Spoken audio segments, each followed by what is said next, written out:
আজকে তোমাদের সকলের সাথে শেয়ার করব একটা স্পেশাল বিরিয়ানি রেসিপি।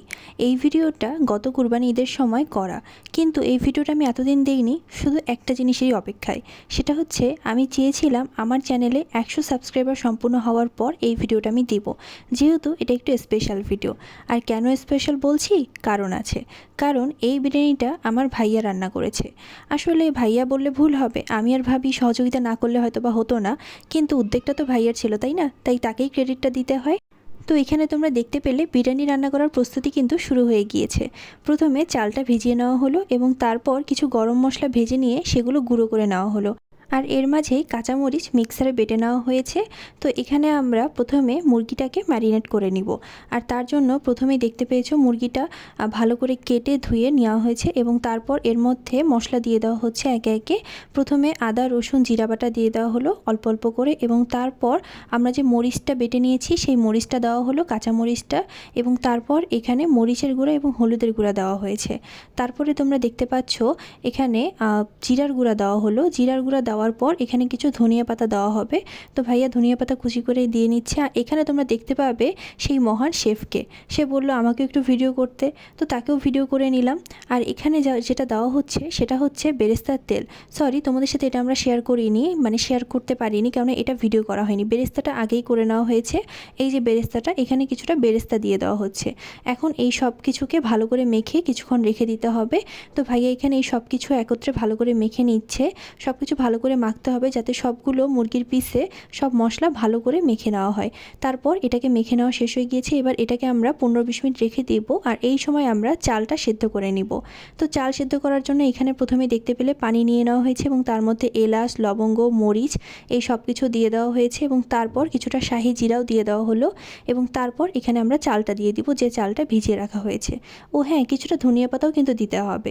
এই যে এখন একটু একটু করে চালটা দিয়ে দেওয়া হচ্ছে। চালটা দিয়ে দেওয়ার পর উপরে খুব সামান্য একটু তোমরা তেল দিবে, খুবই সামান্য, একদমই বেশি দিও না, খুব সামান্য একটু তেল দিবে। তো দিয়ে তারপরে চালটা সেদ্ধ হওয়া পর্যন্ত অপেক্ষা করতে হবে। চালটা সেদ্ধ হয়ে গেলে এটা আমরা সুন্দর করে তুলে নিব। এই যে দেখতে পেলে খুব সামান্য একটু তেল দিয়ে দিলাম। তেলটা অল্প একটু দিতে হবে, খুবই অল্প। ও হ্যাঁ, সাথে একটা লেবুর রসও দিতে হবে। 1 পিস লেবুর রস দিলেই হবে। এইটুক চালের জন্য 1 পিস লেবুর রসই যথেষ্ট। আমরা প্রায় হাফ কেজি পরিমাণ চাল এখানে ইউজ করেছি, তোমরা যা দেখতে পেলে। তো তারপরে চালটা পুরো ভালো করে নেড়ে নিতে হবে। আর চালটা সেদ্ধ বসিয়ে দেওয়ার পর আমরা এই একটা সমস্যায় পড়েছিলাম। এই ফলটা আমরা কি করব বুঝতে পারছিলাম না। আসলে এটার কিছুটা অংশ ছেঁচে নিতে হবে, কিন্তু সেটা ভিতরের অংশ না বাইরের অংশ আমরা সেটা জানতাম না। তো সেটা ভাইয়া করছিল, আর এই ফাঁকে চালটা হয়ে গিয়েছে। তো আমি চালটা এখানে ছাঁকনিতে তুলে নিচ্ছি এবং তারপরে আবার আমরা যে মুরগিটা ম্যারিনেট করে রেখেছি সেখানে চলে যাব। সেটাতে আরও কিছু মশলা এবং দই দিয়ে সেটা আবার মাখাতে হবে। তো এখানেই দেখতে পেলে যে আমরা যে মশলাটা গুঁড়ো করে নিয়েছিলাম সেই মশলাটা দিয়ে দেওয়া হচ্ছে, প্রায় 2 চামচের মতো, 2 থেকে 3 চামচের মতো দিতে হবে। এবং তারপর এখানে দই দেওয়া হচ্ছে। দইটা প্রায় 250 গ্রামের মতো দেওয়া হয়েছে এখানে। তারপর এটাকে আরও ভালোভাবে ম্যারিনেট করে নিতে হবে, অর্থাৎ মেখে নিতে হবে ভালো করে। তারপরে এটাকে আরও কিছুক্ষণ রাখতে হবে। আর এখানে ভাইয়ার একটা স্পেশাল অ্যাড, সেটা হচ্ছে গুঁড়োর দুধ। ভাইয়া বলল এটা দিলে নাকি স্বাদটা ভালো হবে, তাই সে এটাও অ্যাড করলো। এবার এখানে মুরগিটা আমরা প্রথমে কিছুক্ষণ রান্না করে নিব। আর সেই কারণে একটা বড় সসপ্যান নিয়েছি, যেটাতে তোমরা বিরিয়ানি করবে সেই সসপ্যানটি এখানে নিতে হবে। এবং এখানে কিছুটা ঘি দিয়ে দিলাম প্রথমে। আসলে আমাদের কাছে ঘি অতটা ছিল না, তাই আমরা অল্প দিয়েছি। তোমরা চাইলে পুরোটা ঘি দিয়েও করতে পারো, আবার অর্ধেক ঘি অর্ধেক তেল দিয়েও করতে পারো। তো এখানে ঘি এবং তেল দিয়ে দেওয়ার পর আমরা একে একে মাংসর পিসগুলো দিয়ে দিচ্ছি সমস্ত মশলাপাতি সহ। এখন এখানে মাংসটাকে বেশ ভালো মতো নাড়াচাড়া করে অনেকক্ষণ রান্না করে নিতে হবে, যাতে মাংসটা অনেকটা সেদ্ধ হয়ে যায়। এখানেই বলা যায় প্রায় মাংসটা 50% সেদ্ধ হবে এবং বাকিটা বলা যায় যে আমরা যখন এটা দমে দিব তখন ভালো মতো সেদ্ধ হয়ে ভালো মতো রান্না হবে। আর এখানে মাংসটা কিছুক্ষণ কষিয়ে নেওয়ার পর যখন মাংস থেকে এরকম তেল বের হয়ে আসবে তখন আমরা এই আলুর পিসগুলো দিয়ে দিব। এবং দুটোই যখন ভালো মতো আমাদের রান্না করা হয়ে যাবে তারপর এখানে আমরা সেদ্ধ করে রাখা চালটা উপর দিয়ে দিব। তারপরে উপর দিয়ে গার্নিশের জন্য ভাইয়া এখানে কিছুটা ধনিয়া পাতা ছিল সেটুকু দিয়ে দিল, এবং কিছুটা আমরা যে মশলাটা গুঁড়ো করেছিলাম সেই মশলার গুঁড়ো একটু ছিটিয়ে দিল। তারপরে এখানে আমরা দিয়ে দিব বেরেস্তা দেওয়ার আগে এই যে এখানে দুধ দিয়ে দিচ্ছে। আমাদের কাছে আসলে কেশর ছিল না, তোমরা কেশর থাকলে কেশর দিয়ে দুধটা দিতে পারো। আমরা শুধু দুধ দিয়েছি এখানে। তারপরে কেওড়া জল এবং গোলাপ জল একসাথে একটা বোতল ছিল, সেটা নিয়ে এসেছিলো, সেইটা আমরা দিয়ে দিলাম। এবং তারপর সবার পরে আমরা উপর দিয়ে বেরেস্তা দিয়ে এটাকে ফয়েল পেপার দিয়ে ভালো করে আটকে দিতে হবে। আর হ্যাঁ, দম দেওয়ার সময় নিচে কিন্তু আমরা একটা তাওয়া ব্যবহার করেছি। নিচে তাওয়াটা দিয়ে তার উপরেই আমরা সাসপেনটা দিয়েছিলাম। আর এই সময় জাল একদম মাঝারি আঁচে রাখতে হবে। তারপর দম দেওয়া হয়ে গেলে প্রায় আধা ঘন্টার মতো আমরা এটাকে দম দিয়েছি এবং তারপরও কিছুক্ষণ চুলার উপরে ছিল। তারপর এই যে দেখো আমাদের বিরিয়ানি একদম রেডি হয়ে গিয়েছে। এখন ভাইয়াটা পরিবেশন করবে। দেখতে কি সুন্দর লাগছে না? এবং হ্যাঁ, খেতেও কিন্তু অনেক ভালো হয়েছিল।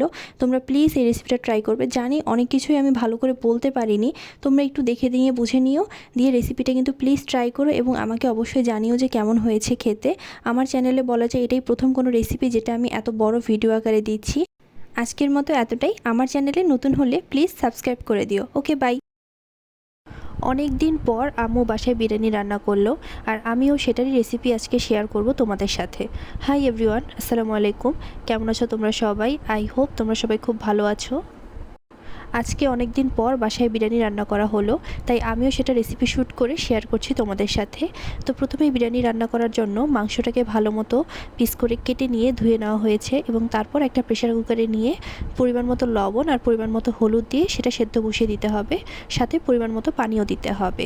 এখানে মাংসটা একটু ছোটো ছোটো পিস করে নেওয়া হয়েছে। আমরা আসলে বিরিয়ানিতে মাংসের পিসগুলো একটু ছোটো ছোটো রাখতেই পছন্দ করি, তো সেই কারণে সেভাবেই নেওয়া হয়েছে। আমার চ্যানেলে তো অলরেডি তোমরা ভাইয়ার বানানো বিরিয়ানি রেসিপি এবং আমার বানানো বিরিয়ানি রেসিপি দেখতেই পেয়েছো। তো আজকে আমি তোমাদের সাথে শেয়ার করছি আম্মুর বানানো বিরিয়ানি রেসিপি, এবং অবশ্যই এটাই হচ্ছে সবথেকে স্পেশাল রেসিপি। মাংসটা সেদ্ধ বসিয়ে দেওয়ার পর এখানে আম্মু পরিমাণ মতো চাল নিয়ে নিচ্ছে। আম্মু এখানে 250 গ্রামের কৌটো দিয়ে 3 কৌটো চাল নিয়েছে। তারপরে চালটা ভালো করে ধুয়ে নেওয়ার পর এখানে একটা বড় সাসপেন নিয়েছে যেটাতে বিরিয়ানিটা রান্না হবে। সেই সাসপেনটাতে আম্মু পরিমাণ মতো পেঁয়াজ এবং মরিচ দিয়ে দিল, সাথে তেল দিয়ে দিচ্ছে। পেঁয়াজ মরিচটা ভালো করে ভেজে নেওয়ার পর এইখানেই চালটা ভেজে নেবে আম্মু। পেঁয়াজ মরিচটা কিছুক্ষণ ভেজে নেওয়ার পর এখন আম্মু ধুয়ে রাখা চালটা দিয়ে দিচ্ছে। এখানে পোলাও চাল ব্যবহার করা হয়েছে। বিরিয়ানিতে অবশ্যই পোলাও চালই ব্যবহার করা হয়, তবে অনেকে বাসমতি চাল দিয়েও বিরিয়ানি করে। তবে আমরা আজকে যেহেতু নর্মালি বাসায় যেভাবে বিরিয়ানি করে খাওয়া হয় সেরকম করছি, কোনো স্পেশাল রেসিপি যেটা সেটা বলবো না, একদম সিম্পল রেসিপি একটা। কিন্তু এই সিম্পল রেসিপিটাও আম্মু এত ভালো করে বানায় যে মনে হয় সবথেকে মজার বিরিয়ানি যেন এটাই। তো এখানে চালটা দিয়ে দেওয়ার পর সব কিছু একসাথে ভালো করে মিক্স করে নিচ্ছে আম্মু। চালটা ভালো করে ভেজে নিতে হবে, আর এখানে চালটা অনবরত নেড়ে যেতে হবে যাতে এটা নিচের লেগে না যায়, সেই কারণে আম্মু বারবার এটা নাড়ছিল। সাথে কিছু গরম মশলা দিয়ে দিল, এলাচ, দারচিনি, বড় এলাচ, লবঙ্গ এবং গোলমরিচ। এই মশলাগুলো দিয়ে ভালো করে নেড়ে নিচ্ছে। যতক্ষণ না চালটা ভালো মতো ভাজা হয়ে যাচ্ছে ততক্ষণ অনবরত নেড়েই যেতে হবে, না হলে এটা নিচে লেগে যাওয়ার সম্ভাবনা থেকে যায়। তো চালটা ওখানে ভাজা হয়ে গিয়েছে। তারপরে আরেকটা কড়াই বসিয়ে দিয়ে তার মধ্যে পরিমাণ মতো পেঁয়াজ দিয়ে দিচ্ছে। এখানে সেদ্ধ হয়ে যাওয়া মাংসটা আম্মু এখানে ভালো করে কষিয়ে নিবে এবং তারপর সেটা চালের মধ্যে দিয়ে দিবে। তো সেই কারণে কিছুটা পেঁয়াজ নিয়ে তাতে তেল দিয়ে ভালো করে নেড়ে চেড়ে ভেজে নিতে হবে।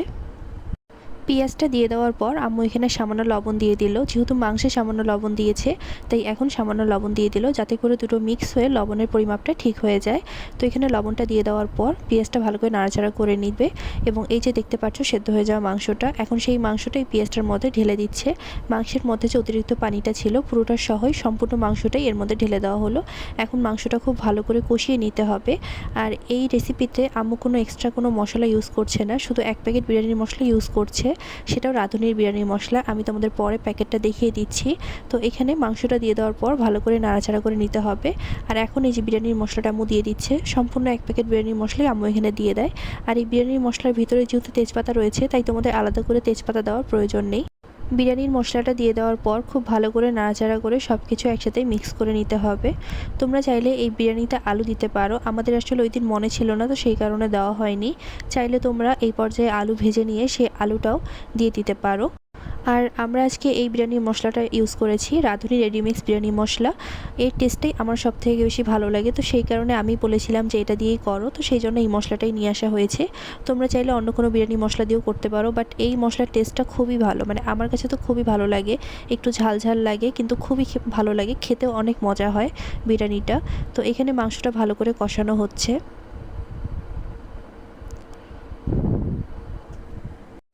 আর গত 4-5 দিন ধরে আমার শরীরটা একটু খারাপ, তাই আমি নিয়মিত কোনো ভিডিও বা শর্টস আপলোড করতে পারছি না। চ্যানেলে একদমই কোনো শর্টস আপলোড হয়নি এর মাঝে, অথবা কোনো ভিডিও আপলোড করতে পারিনি। আমি চেয়েছিলাম করতে, বাট সম্ভব হয়ে ওঠেনি।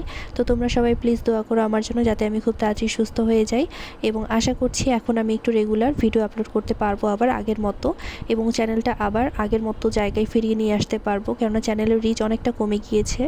তো এখানে মাংসটা কিছুক্ষণ কষিয়ে নেওয়ার পর আম্মু এখন এখানে মশলাগুলো দিয়ে দিচ্ছিল। বাটা মশলা, আদা বাটা, জিরা বাটা এবং রসুন বাটা, এই 3টা বাটা মশলা দিয়ে দিল। আর যে প্রেশার কুকারটায় আম্মু মাংস সেদ্ধ বসিয়েছিল, সেই প্রেশার কুকারটাতেই কিছুটা পানি গরম বসিয়েছে। এই পানিটা আম্মু বিরিয়ানির মধ্যে দিয়ে দিবে, অর্থাৎ মাংসটা ভালো করে কষিয়ে নেওয়ার পর পোলাও চালের সাথে মিক্স করে নেওয়ার পর চালটা এবং মাংসটা দুটোই সেদ্ধ হওয়ার জন্য যে পানির প্রয়োজনটা হবে, সেই পানিটি আম্মু গরম করে নিচ্ছিল, এবং প্রেশার কুকারে গরম করে নিচ্ছিল, যেহেতু ওটাতেই মাংসটা সেদ্ধ করা হয়েছিল, তো সেই কারণে ওখানে পানিটা গরম বসিয়ে দিয়েছে। তো এখানে বাটা মশলাগুলো দিয়ে দেওয়ার পর আম্মু আরও ভালো করে নাড়াচাড়া করে নিল সব কিছু একসাথে, এবং মাংসটা এখন অনেকটাই কষানো হয়ে গিয়েছে। এই পর্যায়ে এখন পোলাও চালের মধ্যে মাংসটা দিয়ে সব কিছু একসাথে মিক্স করে নিবে। আর এই হচ্ছে পোলাও চালটা। তো এখন এর মধ্যে মাংসটা দিয়ে দেওয়া হচ্ছে।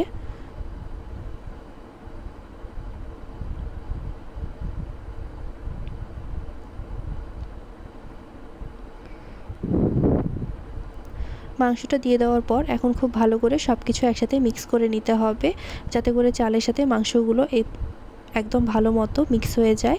তো আম্মু খুব ভালো করে মিক্স করে নিচ্ছিল। আর যখন আম্মু এই সব কিছু মিক্স করছিল, তখন চুলার জালটা একদম লো ফ্লেমে রেখেছিল। তো তোমরা চাইলে চুলার জালটা একদম লো ফ্লেমে রাখতে পারো, অথবা চুলাটা অফ করো, সব কিছু ভালো করে মিক্স করে নিয়ে গরম পানিটা দিয়ে তারপরে চুলাটা অন করতে পারো।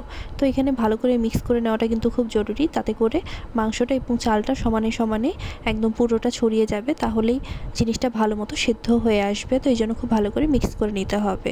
আর তোমরা চাইলে এই বিরিয়ানিটার মধ্যে আলু বোখরা দিতে পারো, কিন্তু আমার কাছে সেদিন আলু বোখরা ছিল না, যদিও বা আলু বোখরা খেতে আমি খুবই পছন্দ করি, তো বাসায় ছিল না, তো সেই কারণে আর দেওয়া হয়নি, বাট তোমরা চাইলে কিন্তু দিতে পারো। তো এখানে ভালো করে মিক্স করে নেওয়া হয়ে গিয়েছে। এখন যে পানিটা গরম করা হয়েছে, সেই পানিটার মধ্যে আম্মু দিয়ে দিবে, এবং তারপর এটা জালটা বাড়াই দিবে, যাতে করে তাড়াতাড়ি এটা রান্নাটা হয়ে যায়।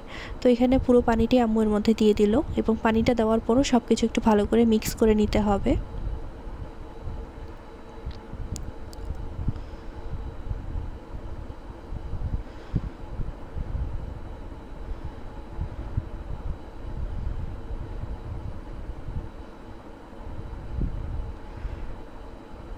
তো এখানে সব কিছু মিক্স করে নেওয়ার পর আম্মু আবার সামান্য লবণ দিয়ে দিল উপর দিয়ে, কারণ আম্মুর মনে হয়েছিল যে লবণ একটু কম হতে পারে, তো সেই কারণে আবার সামান্য লবণ উপর দিয়ে দিয়েছে। এবং এখন তোমরা দেখতে পাচ্ছ চুলার জালটা একদম হাই ফ্লেমে রয়েছে, অর্থাৎ একদম বাড়িয়ে দেওয়া রয়েছে। চুলার জালটা বাড়িয়ে দিয়ে আম্মু এখন এটাকে রান্না হওয়ার জন্য রেখে দিয়েছে। আর এটা মাত্র 5 মিনিটের মধ্যেই হয়ে যায়। মানে আমি জাস্ট এটা হয়ে যাওয়ার পর, যেহেতু অনেক গরম পড়েছিল, শরবত করার জন্য একটু ঘুরেছিলাম, তো দেখছি যে আমার শরবত করা হওয়ার আগে বিরিয়ানিটা অলরেডি হয়ে গিয়েছে। তো হয়ে যাওয়ার পর আম্মু এটা একটু নাড়াচাড়া করে দিচ্ছিল, ভালো করে সব কিছু একটু ওলটপালট করে দিচ্ছিল। তারপরে আমি বললাম যে যেহেতু কিশমিশ আছে, তো কয়েকটা কিশমিশ দেই, তো বললো যে ঠিক আছে দাও। তো সেই কারণে উপর দিয়ে কিছু কিশমিশ দেওয়া হলো। এটা একদমই অপশনাল, তোমরা চাইলে দিতেও পারো, না চাইলে নাও দিতে পারো। আমার আসলে একটু খেতে ভালো লাগে মিষ্টি মিষ্টি।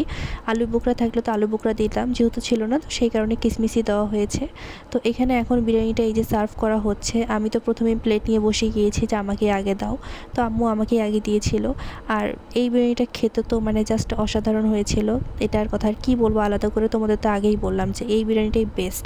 আমি ভাইয়া যে যতই ভালো বিরিয়ানি বানাই না কেন, বা বাইরে যত ভালোই বিরিয়ানি পাওয়া যাক, এটাই বেস্ট। তো রেসিপিটা কেমন লাগলো কমেন্ট করে অবশ্যই জানাবে। ভালো লাগলে লাইক করে দিও, শেয়ার করে দিও, সাবস্ক্রাইব করে দিও। ওকে বাই, দেখা হচ্ছে নতুন কোনো ভিডিওতে। আল্লাহ হাফেজ। আর হ্যাঁ, এই রেসিপিটা কিন্তু অবশ্যই ট্রাই করো সবাই। Okay bye.